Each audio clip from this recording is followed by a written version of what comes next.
I've primed this model with Vallejo matte black and then gave it some zenithal highlights. However, I'll be base coating over all of this, so if you were to follow this video as a guide, the airbrush would not be necessary.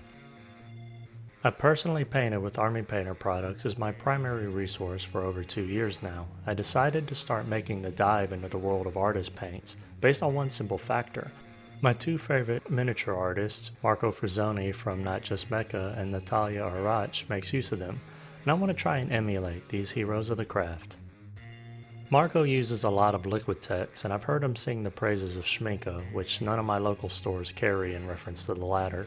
I've seen Nathalia use a lot of Aptalong and Scale 75, and with that in mind I rushed to my local art stores and took an inventory of what was available locally. My options for heavy body acrylics falls to Winsor & Newton, Liquitex, Golden, and Master's Touch. My knee-jerk reaction narrowed it to Liquitex and Golden.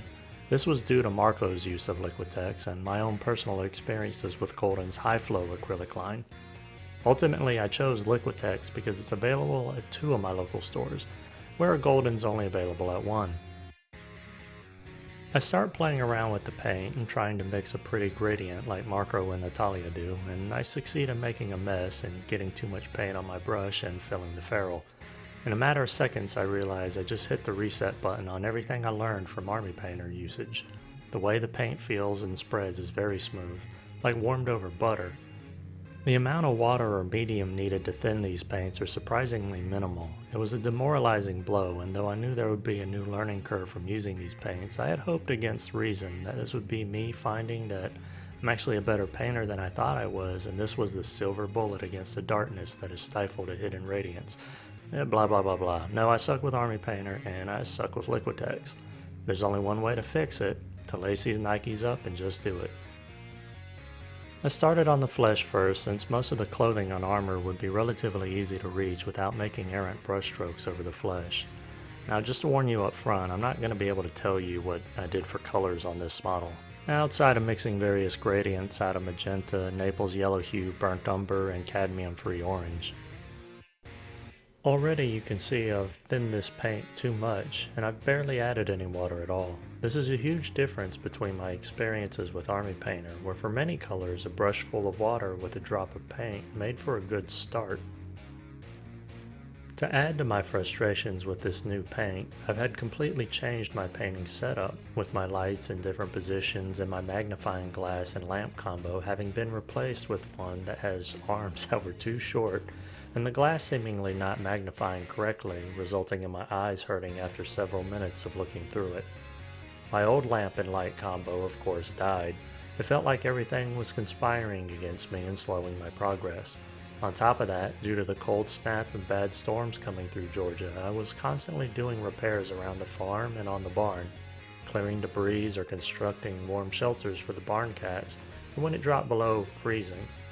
If all of that wasn't enough, at my place of work, my team unexpectedly lost a member, and now I'm having to complete all of his work on top of my own. Admittedly, this mounting source of stress is what has led to the delay of putting this video out, as I had actually finished this miniature weeks ago.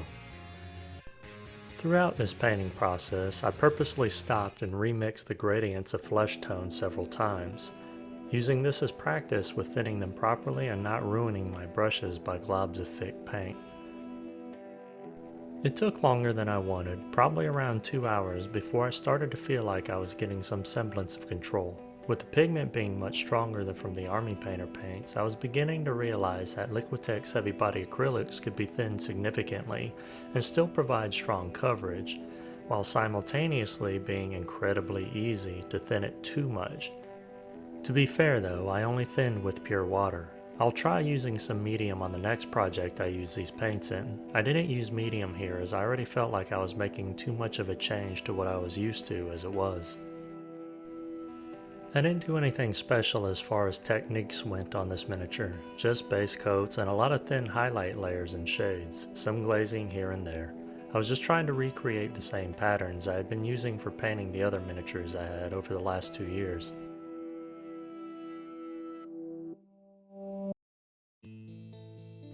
The only real thing I did differently from how I painted my other Dust 1947 mercenary miniatures is it finally dawned on me that since they were in the desert, shouldn't they look dusty? Reaching for my box of tiny chalk sticks, I chose colors that would not look out of place in a desert with the hues I used for the base. With the back of my X-Acto knife, I scraped some of the chalk into a pile and mixed it with a cheap brush and stippled it around, a little here and there, but mostly on the boots, the gloves, and the guns. This is the end result. In the end, this was far more arduous a project than it really should have been. I made too many changes to my painting setup in the last month, with lighting changes, a new camera, which I'm still learning to use, the new lighting, which I'm far from having gotten right, the new paints, work, weather, and life. On top of all of this, I decided that wouldn't it be a great idea to throw some freehand in?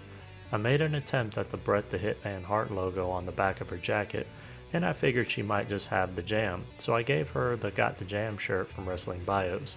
All in all, I'm happy to say I didn't pull my hair out during the month of January, and I made it out the other side. I'm actually already finished painting my next project, which I plan on having up hopefully in the next few days, with a return to more of the almost tutorial-like approach I'm accustomed to. The heavy body acrylics won't replace my army painter paints, at least for now, as I intend to go back and forth between them until I'm comfortable enough with both to use whatever paint I think is best for what I'm trying to do at the time. In the end, they're just different tools in my toolbox. And that's going to bring us to an end for the night. I hope you learned something or were inspired to start or expand your own collection. If you have any questions or comments, please leave them below. And if you like the content of this video and would like to see more, please like, share, and subscribe. I'm Jim with Working with Miniatures. I'm truly grateful for your time, and I bid you a fond farewell. Till the next video.